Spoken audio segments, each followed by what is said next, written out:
Interesting little game. I'm as black here, and I do the French defence. I kind of planned to do it.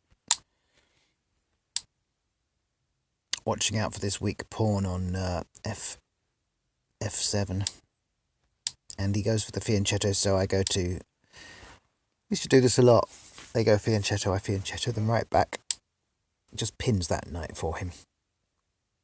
I like to punish people for lazily doing the fianchetto without really thinking about it. So he's going to reach out. Here's a sort of reverse Sicilian thing, isn't it, really, that he's doing? Kinside castling. So it's going to be an aggressive opening. I capture here just to make sure I get the quantum and then grab that bishop, weakening his king's position somewhat and putting his king on a slightly uncomfortable square, which at the very least is going to cost him time. Yep, just replacing my fianchetto bishop with a queen. And so the king retreats. Kinside castling. And that's pretty much the end of the opening. But considering I'm playing as black, it almost looks as if I've had as many moves or more moves than white because of the way that he's been forced to shuffle around there. And I've got my knights now on these lovely pair of squares. I suppose he could do something like that, but I don't think he did. He doesn't really want to get his pawns on the same colour as his bishop. That will lock it in a little bit. So over comes this rook. He's eyeing the knight for some sort of future quantum, and of course, it's not really that good if I were to do something like that. But I didn't even... oh, I did. Beg your pardon. That's exactly what I did.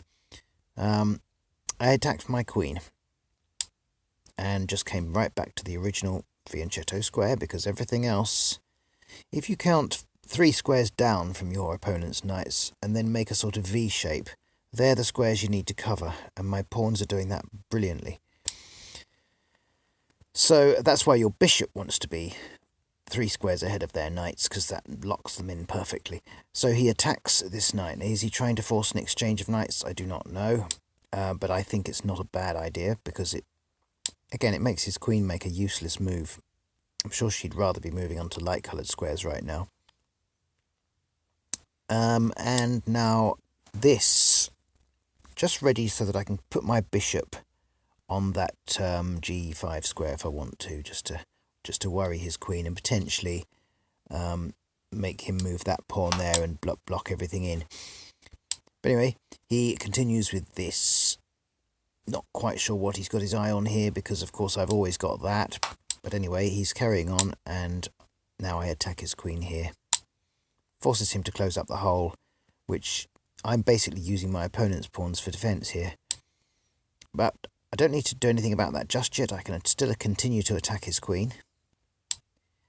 And she comes here, so now my knight's on an even better square, and now just come back to here, and as you can see, his queen... I did this because his queen has now put herself on a very, very dangerous square in line diagonally with the king, with only a bishop to need to attack it with. So if I can move his knight, then I'll be laughing. So I do this to prepare moving his knight. He does something here. I don't know what he's trying to do. It doesn't seem to affect me much. So again, his knight decides to move instead of taking the pawn, but then I guess it would have been inevitable. His knight moves, attacking my rook. That's really not going to bother me that much if I can win his queen. So I just open the line of my bishop for the queen. He takes my rook, and now the queen, because his knight is 2 squares away, there is simply no way his knight can block that.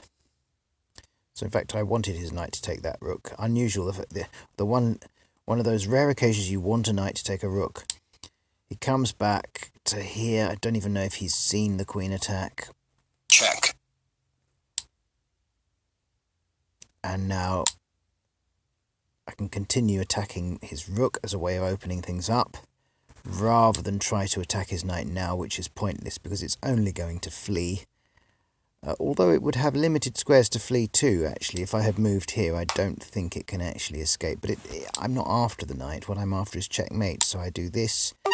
He captures. Now the line to his king is open, and I come here. Now I'm attacking the knight.